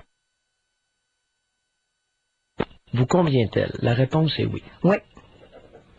Mais c'est quelque chose auquel je tiens vraiment. Oui. Alors là, je vais éviter de soupçonner le doux mensonge à soi. Depuis quand qu'une formule actuelle qui te convient, tu vas la changer, Jeannette? T'as pas intérêt. Si elle veut changer la formule actuelle, c'est parce que la formule actuelle ne lui convient pas. De fond, c'est ça. C'est ça. Alors là, il y a des choses qu'il faut se dire à soi. Comprends-tu toute l'histoire du doux mensonge à soi-même? Oui. Oh! Et pourtant, c'était très clair au début de l'intervention. Elle rêve d'une vie de famille, elle le dit. Elle dit que ça s'accepte comme ça je vis actuellement, mais... Tu peux pas être satisfait de la formule actuelle et avoir convoité quelque chose auquel tu tiens vraiment, qui n'est pas dans la formule actuelle. Oui. Oui. Là, il y a une logique, là. Même dans les relations humaines, puis dans la vie sentimentale, il y a une logique. Et ça, c'est un paradoxe, ça va pas ensemble. Non, vous avez raison. Mais il y a quelque chose auquel je tiens vraiment dans une autre formule que je convoite. Là, il faut se brancher. Elle me convient ou c'est acceptable pour un certain temps? Ça pourrait être ça. Ben là, une formule qui est acceptable pour un certain temps n'est pas une formule qui me convient. Non. Une formule qui convient, c'est pour un bout de temps. Alors, ça précise. On parle à Annabelle. Bonjour, Annabelle. Bonjour, Dr. Mailloux. Bonjour, Janine. Bonjour, Annabelle. Moi, c'est ça, je trouve tellement que vous avez raison quand vous parlez. Je vais juste faire un parallèle là, concernant les gens là, qui utilisent des termes là, comme faire l'amour, une maman, un papa, c'est toutes des choses vraiment infantilisantes. Là. Je trouve que ça reflète vraiment la société, l'esprit de la société Exactement. québécoise. Alors, notre langage nous reflète. Vous m'avez très bien dit. C'est vraiment, c'est flagrant. Notre langage nous reflète individuellement et collectivement. Mais oui. Mais oui, ça nous reflète. Et on voit ça partout, mais aussi, je crois, dans la façon... Moi, j'ai été mariée, je me suis divorcée, et j'ai pas eu beaucoup de relations, là, de couple. J'en ai pas eu beaucoup dans ma vie, là, j'en ai eu un autre avant. Et étant donné que je savais, que j'ai pris conscience que j'avais beaucoup de torts affectifs, là, que j'avais vécu des choses très difficiles en bas âge, et j'ai décidé de mettre pas des torts ou des carences, vous voulez dire? Des carences. Des carences affectives, oui, des carences. J'ai décidé de mettre complètement les freins à tout. Oui. Je me suis dit, là, il faut que tu apprennes à te connaître et à te comprendre avant de faire quoi que ce soit, de nouer une autre relation. Tu vas toujours être en échec, tout le temps. Parce que tes carences sont trop importantes. Et je vois qu'aujourd'hui, il y a beaucoup de monde qui sont vite en affaires, ils ne prennent pas le temps de se regarder, de voir c'est quoi qui fonctionne pas, ou tout simplement d'apprendre à se connaître. De bébite, et ça se plonge dans la première relation qu'ils voient. Et puis, moi, je pense que c'est pour ça. Une des raisons, c'est pour ça que c'est toujours voué à l'échec.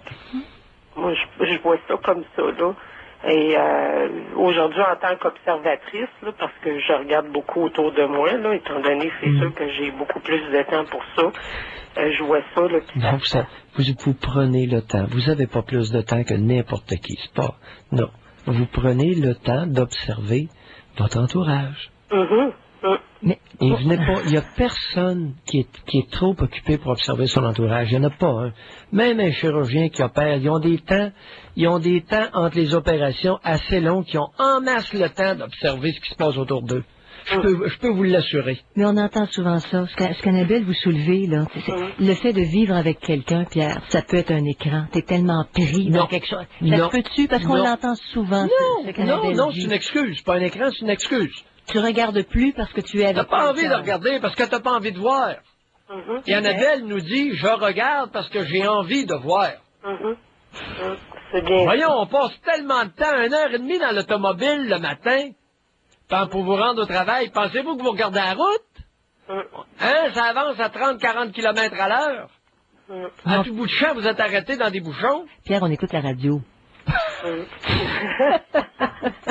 Donc, des fois, on essaye de se distraire. Hein? On essaye je vais dire comme Dr. Maillot, il dit, on essaye des fois, lorsqu'on est en relation, de se distraire soit par les problèmes du conjoint qu'on a actuel, soit des problèmes au travail. Tu es très bien la dynamique, oui. Vous avez tout à fait raison.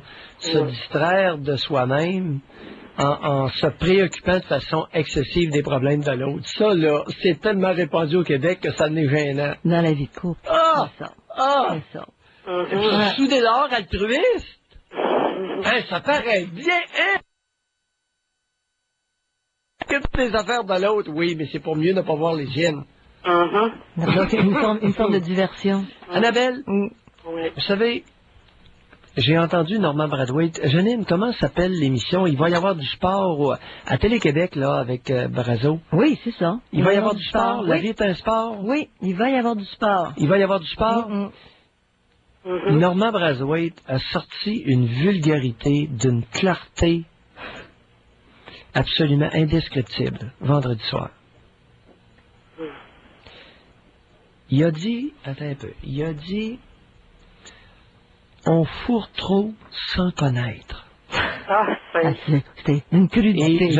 C'est tellement vrai. Il a dit, et j'ai l'impression, je suis pas sûr, j'ai l'impression qu'il y a juste moi qui ai entendu ça. Puis ceux qui sont pas d'accord, réécoutez-le. Je pense pas avoir eu la... sans se connaître. Ou sans connaître. C'est un ou l'autre, là. Je ne sais pas si le ça était là, mais si ma tête est bonne, on fourre trop, sans connaître. Oui, on fourre trop sans connaître. Et c'est là qu'on s'accroche la peau.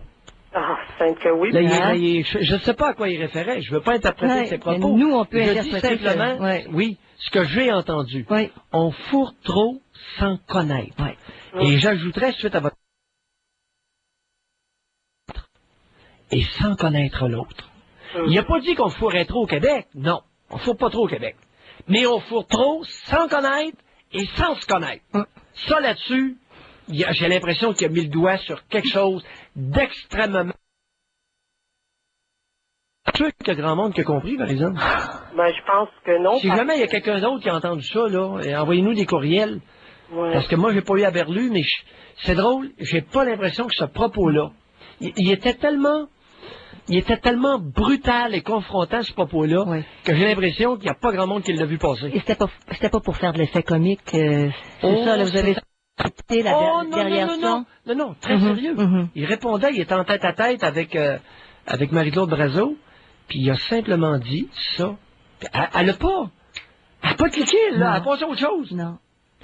Et j'ai l'impression qu'il l'a désarçonné. Et Annabelle, c'est ce que vous dites. Vous répétez dans vos mots, peut-être plus poli, plus posé, plus analysé, un cliché, une phrase cliché extrêmement percutante qui est sortie. Peut-être qu'on aurait avantage à penser à ça. Annabelle, merci Est-ce beaucoup. qu'on ne plonge pas trop vite dans quelqu'un d'autre, sans le connaître, sans se connaître? Doc Mailloux, j'aurais quelque chose d'autre à vous demander. Allez-y, demandez toujours. J'aimerais ça que vous feriez une émission sur, à un moment donné, sur deux choses. La première, c'est l'exhibitionnisme. Oui, OK. Et la deuxième, c'est quelque chose que présentement que je suis en train de regarder dans mon véhicule. C'est, à un moment donné, on s'en est parlé de ça en ondes, les gens qui ont vécu des abus, on va dire, physiques ou sexuels, et par la suite, ça devient une déviation. Dans leur comportement sexuel à l'âge adulte. Bien sûr, on pourra, oui. Déviation suite à des abus. Et lorsque vous parlez d'exhibitionnisme masculin, féminin, les deux, seulement masculin? Les deux. Les deux. Oui, les deux. Je ne sais pas si les gens vont avoir le courage d'appeler puis de parler, là, parce que c'est quelque chose qui est très tabou. Suite aux robes qui se portent dans les galas, là, depuis quelque temps, là, autant aux États-Unis qu'ici au Canada, je pense que Janine, notre sujet s'impose. Alors, c'est noté. Parce Annabelle, on va aller là-dessus. L'exhibitionnisme, il y aura des nuances à faire, il y a une réflexion à faire, il y a une interrogation à faire. Et écoutez, il y a des femmes, c'était la mode aussi, les défilés de mode. Il y a peut-être une réflexion à faire, là. Autant du côté masculin que du côté féminin, c'est pas du tout la même présentation, c'est pas la même chose. L'abus physique, sexuel. Non, l'exhibitionnisme... Qui peut mener à des déviations. Parce que, à des abus, vous savez, c'est lourd de conséquences que vous venez de dire, Annabelle, parce que l'exhibitionnisme féminin fait frémir les musulmans. Est-ce qu'ils ont raison de frémir face à ça? Puis ils ont pas tort quand ils disent qu'il y a des femmes qui se foutent quasiment à poil publiquement à les retours à la télévision, là. Ils ont pas tort. Les galas sont rendus un défilé un défilé érotique. C'est du soft... C'est rendu du soft porn, non? Et ça peut interpeller beaucoup de personnes. Oui. Écoute, il faut pas avoir peur. J'ai pas peur d'en parler. On peut en parler avec respect. Je suis pas con. Je suis le premier à regarder ça. Le Journal de Montréal, il nous présente, là, il y a des robes, là. Quelqu'un qui est amateur de seins, là, puis de grands cuisses, là. Ouf! Mais quel avantage? Quel est l'avantage de se montrer à ce point? Ben oui, puis là, c'est toute la problématique des agaces-pissettes. En tout cas, il y a... Annabelle? Oui. Bonsoir. Bye. Et c'est noté, Annabelle. C'est noté, parce qu'il faut revenir là-dessus. Oui. Il y a une réflexion, là.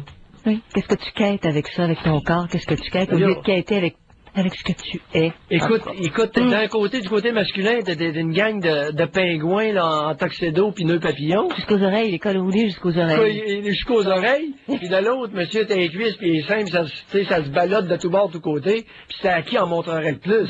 Ben là, il se passe quoi, là? Je suis en compagnie du docteur.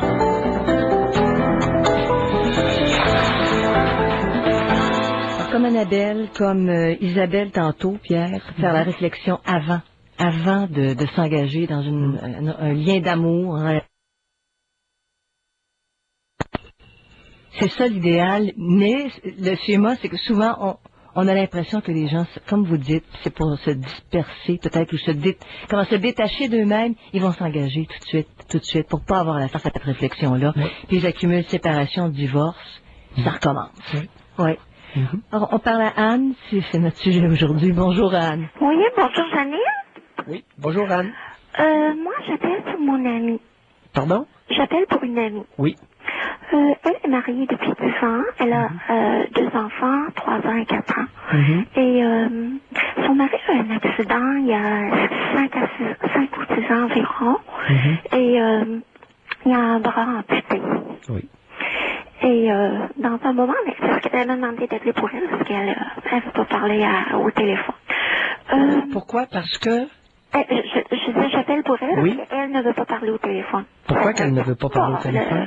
Elle veut pas. Okay. Elle m'a demandé de faire ça pour elle. Okay. Et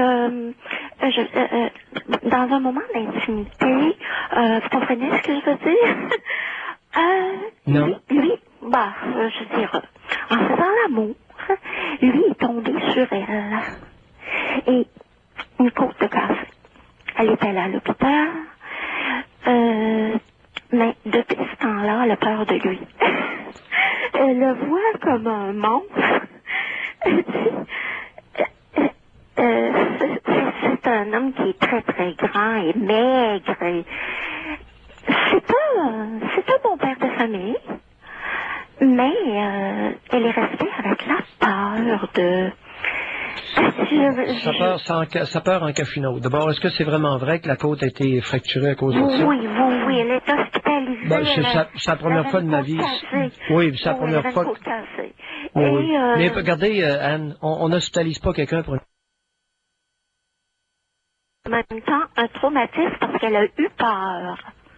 Non, on n'hospitalise pas quelqu'un pour ça, ça n'a pas de bon sens. Elle a passé presque une semaine chez elle, et c'était non, regardez, Anne, non. Elle a eu peur de lui. Non. Comment dire? Non, Anne. Non, Janine, on arrête ça. Non. Premièrement, elle n'est pas capable d'écouter. Deuxièmement, ça n'a pas de sens. OK? Des niaiseries, là.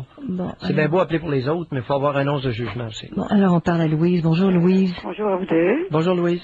Docteur Maillot, une petite parenthèse, je vais vous demander quelque chose. Oui. Pourquoi vous avez choisi le cheval? Pardon? Pourquoi vous avez des chevaux? Qu'est-ce que vous aimez en eux? Je ne sais pas, j'ai été élevé avec des chevaux. Je suis un habitant. J'ai grandi là-dedans, moi. Ça fait que c'est difficile pour moi de... C'est pas comme quelqu'un qui n'a pas été exposé à ça, qui choisit ça. Et puis je vous répondrai simplement parce que j'aime ça. Bon, c'est bien. Vous avez parlé un peu des femmes qui se promènent à Hollywood à moitié nues? Ben, pas à Hollywood, à Montréal, partout, dans les galas. C'est rendu que les galas, c'est une foire de seins et de fesses. Attendez bien. Puis de dos, hein, vous vu les dos? Docteur Maillot. Non, mais il y en a qui ont des super dos, par exemple. Écoutez-moi. Je dis pas que les dos sont pas beaux, là. Docteur Maillot. Oui. C'est le pouvoir féminin. Elle l'utilise contre le pouvoir religieux. En Afrique, dans les tribus, les femmes portent les seins nus. Et alors? C'est ça, c'est quasiment normal. C'est vrai, de façon culturelle. C'est normal.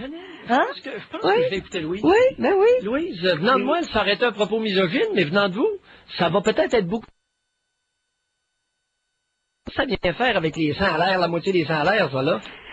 La femme, vous savez, vous parlez du mariage, on parlait des religions toutes, hein? Oui. La femme a toujours été bâillonnée, pour pas parler. Elle a trouvé le moyen de se faire entendre, à sa façon. Parce que on sait que l'homme a la... Comment est-ce qu'on dit ça? La chair faible, oui, c'est une façon de dire, là. Oui, il y a l'érection fragile. Non, l'érection facile. Non, mais... Fragile, oui, mais facile. Il en perd son... Oh oui. On dit la chair. La femme, je pense, c'est l'homme. Alors l'homme a l'érection facile, oui. Bon. Justement. Fait qu'avec ça, elle va se placer un peu partout en ce moment. Ça se produit dans le monde entier. Pour pouvoir aller chercher les renseignements nécessaires à des étudiants qui sont dans la rue en ce moment. Ils ne sont pas là seulement pour l'argent. Ils sont là pour protester contre les multinationales. Le mariage en elle-même est une multinationale, M. Maillot. Savez-vous combien d'argent qui se fait là-dedans? Oui. Non. Et alors? Non, combien? Pierre, rendu au 3e divorce, tu te remeubles pour une 3e fois, tu rachètes une plein d'argent là-dedans. Oui, c'est vrai que c'est une multinationale. Quand on parle de multinationale, on ne parle que d'argent. Le reste n'a pas d'importance. L'humain n'a plus d'importance pour le Dr Mailloux. Ce matin, Louise, vous savez, on peut un peu sauter, mais ce matin, dans un grand quotidien, on nous apprenait qu'au Canada, pour coiffure, esthétique et sauna, il s'est dépensé en 2003 2 milliards et demi de dollars. Oui. Coiffure, esthétique, sauna. Alors, nous sommes dans la carrosserie, Pierre. Ça part de la robe, ça part des fêtes, ça part des fleurs, ça part des limos, esthétique, sauna, 2 milliards et demi de dollars. Au Canada, dans un an. Et Pierre? Yves Lamontagne! Yves Lamontagne! Ce grand... Attendez, c'est à mon tour de faire une petite sortie. Yves Lamontagne, ce grand président du Collège des médecins du Québec, est venu affirmer lors de son passage à Tout le monde en parle, dimanche il y a 2 semaines, que nous étions des pauvres. Oui. Nous étions des pauvres. Nous n'avions pas à craindre le privé au Québec en médecine parce que nous sommes pauvres. 2 milliards et demi en coiffure, esthétique et sauna au Canada. Nous sommes pauvres en pas pour rire. J'ai vu le programme, il va y avoir Alors je me tais, j'ai assez parlé. J'ai vu le programme, il va y avoir du sport. Oui. Vous avez raison, c'est ce que monsieur a dit. J'ai vu le programme. L'avez-vous entendu, ça, ce propos-là? Oui, monsieur. Mais ça a résonné quoi dans votre tête, à vous? Ça a résonné, ça a fait pouf. Un petit pouf, puis sa vis-à-vis aussi. On dirait qu'elle a perdu un petit peu l'équilibre. J'ai eu l'impression, moi et tout. Ben, je l'aime beaucoup, elle, hein, comme animatrice. Oui, mais elle a changé de sujet, ça n'a pas continué, là. Elle n'a pas demandé, que voulez-vous dire, M. Bradway? Je vais répondre à votre question de mariage. Oui. Bon, et divorce. Quand on se marie, M. Dr Mailloux, la religion catholique nous dit pour le meilleur et pour le pire. Elle nous avertit qu'on pourra avoir du pire. Qu'est-ce que peut être le pire pour vous dans un couple? C'est l'homme qui boit, qui abuse de sa femme, qui abuse de ses enfants. Il y a tellement de choses qui peuvent être dans le pire. Il y a madame qui parle ou qui fait semblant de ne rien voir pour respecter ses vœux qu'elle a fait quand elle s'est mariée. Ça, c'était le Québec, peut-être des années 70, 60. Ouais. Je sais pas si ça existe. Ça? Bon, et alors? Alors, la religion disait qu'il faut endurer, puis quand les femmes allaient se plaindre de ça au curé, le matin. Offrait ça à Dieu pour avoir des indulgences. C'est-tu un conseil comme ça qui lui répondait? Alors, est-ce que notre religion est meilleure que les autres? Non, il n'y a aucune religion, c'est rendu ridicule, là. Regarde. On prend quelqu'un d'autre. Allez, bye. Vous avez dit des belles choses. Bon. On va faire la pause. Et on revient. Dans tout son cher à Dieu, de temps en temps, nous en sort des bonnes, par exemple. Des milliers de dollars. Juste avant de parler à Gérald, Pierre, c'est un aspect là, de notre sujet aujourd'hui. On parlait de séparation, de divorce à répétition. Et bon, tu te poses des questions là-dessus, tu veux sortir de l'engrenage, bon, etc. Mais une chose, c'est un petit peu en lien avec ce qui a été dit précédemment. Oui. Quand ça fait 2 fois, 3 fois qu'il y a du fois, il y en a qui restent, même s'ils se retrouvent dans le même schéma, dans le même engrenage, parce que là, je continue. Là, je suis la recette de nos grands-parents, et là, je continue, jusqu'à ce que mort s'en suive. Je vivrai pas un autre divorce et une séparation. Ça existe, hein? Tout ça existe. Oui. Tout ça existe. Oui. Et on parle à Gérald. Bonjour, Gérald. Bonjour. Je pense que je réponds entièrement aux critères de votre sujet. Je suis rendu à ma troisième vie commune. Oui. Je suis marié depuis 5 ans avec ma conjointe actuelle. Oui. J'ai eu 2 relations quand même assez tumultueuses. Une première de 15 ans, une deuxième de 5 ans. Toutes les deux, je pense que c'est basé sur... j'ai basé mon idéologie d'une relation sur l'image parentale. Énormément de stabilité, énormément d'amour, énormément d'affection, énormément de responsabilisation, énormément de respect. Et on tente de reproduire le modèle auquel on est exposé. Gérald, oui. Je suis complètement perdu. Je ne sais pas trop de quoi vous parlez, là. Ben, c'est-à-dire que dans les relations, on essaie toujours de reproduire un modèle que l'on connaît. Ben oui, mais pauvre vous avez rien compris.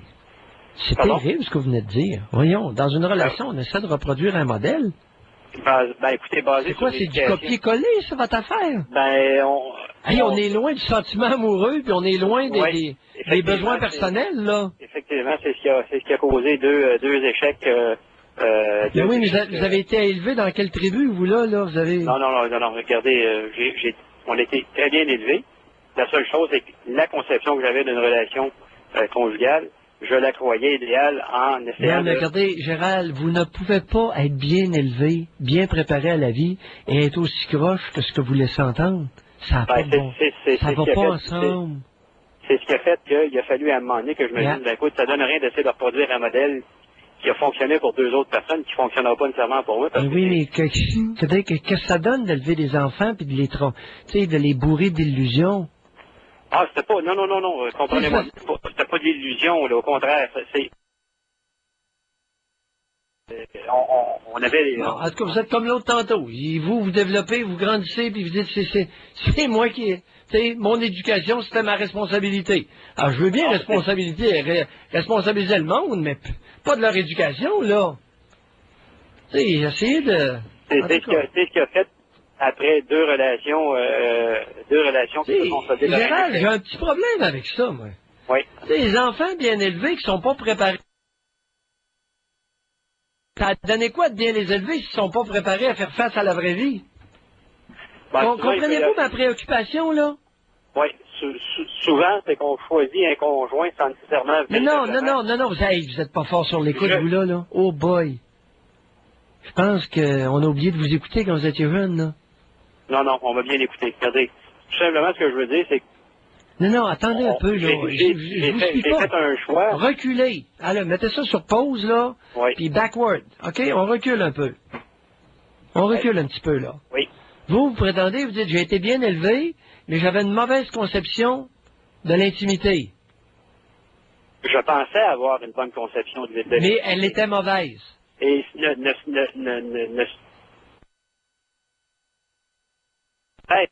Oui. Maintenant, on en parle, là. Est-ce que on peut avoir été bien élevé et avoir une mauvaise conception de la vie commune? Absolument. Ah ouais? Ben, c'est-à-dire... c'est à double tranchant, votre question, là. C'est pas double... Je pensais être sur la bonne piste. Oui. Vous ne l'étiez pas.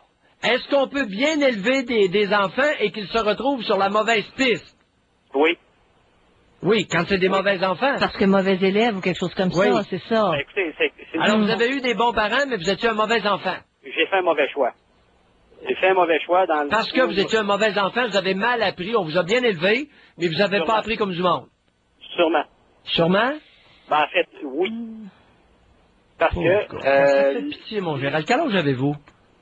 44. 44 ans. Et... On va voir, c'est... À un moment donné, j'ai mis une pause sur la relation. En fait, j'ai commencé par me dire, prends une pause, ça dure 2 ans, 3 ans, 4 ans, ça prendra le temps que ça fait du ménage. Attendez, je vais revenir avec une question. Est-ce que un bon enfant peut être bien élevé et se retrouver sur la mauvaise voie? Avec une mauvaise conception de l'intimité et de la vie commune? Oui. Je dis oui, écoutez... Qu'est-ce que ça donne? Qu'est-ce que ça donne? Un bon enfant mal dirigé. Mal dirigé, ça peut être ou bien mal dirigé ou faire un mauvais choix. Là, c'est plus là, on est rendu à 3, là. C'est vous qui prétendez que vous n'aviez pas la bonne idéologie. Personnelle. Oui. Mais qui vous a fourré ça dans la tête, cette maudite idéologie tronquée-là? Vous avez ramassé ça où?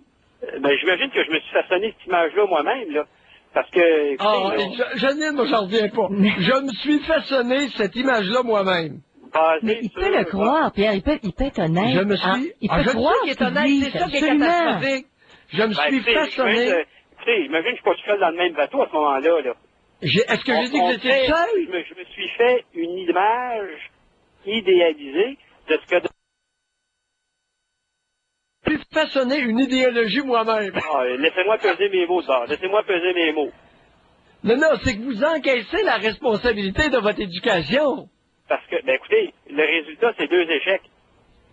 C'est incroyable. Ben, c'est incroyable. Qu'est-ce que vous voulez que je vous dise? Incroyable. J'essaie de trouver une raison. Vous endossez sur vos épaules la responsabilité de votre élevage. Où est-ce qu'on peut... C'est ça une philosophie ou une...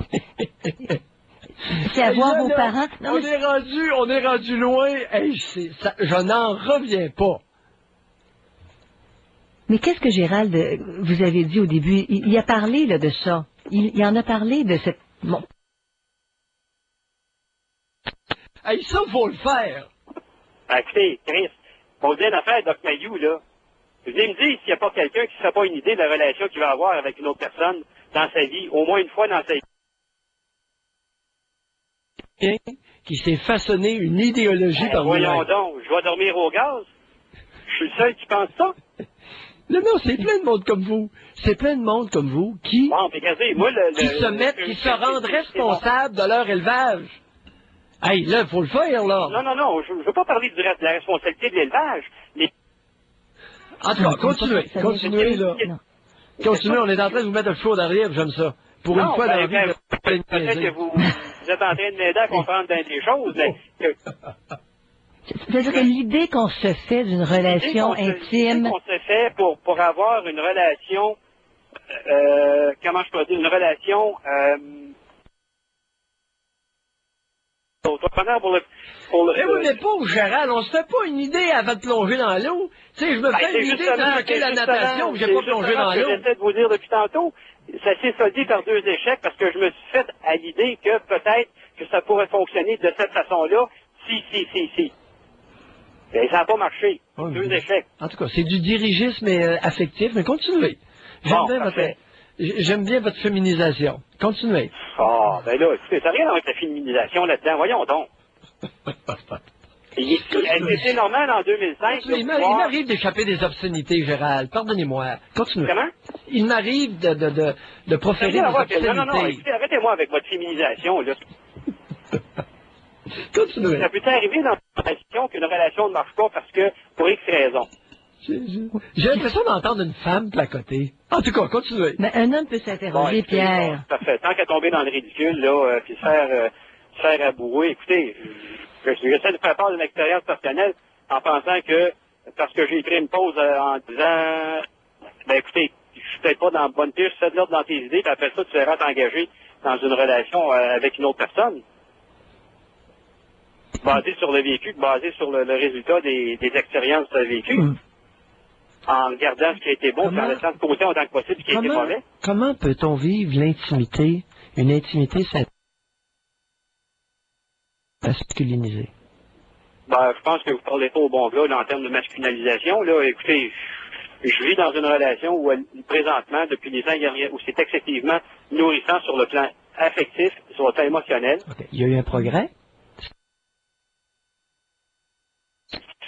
Okay. Il y a eu un progrès parce qu'il y a eu une réflexion de ma part, une introspection.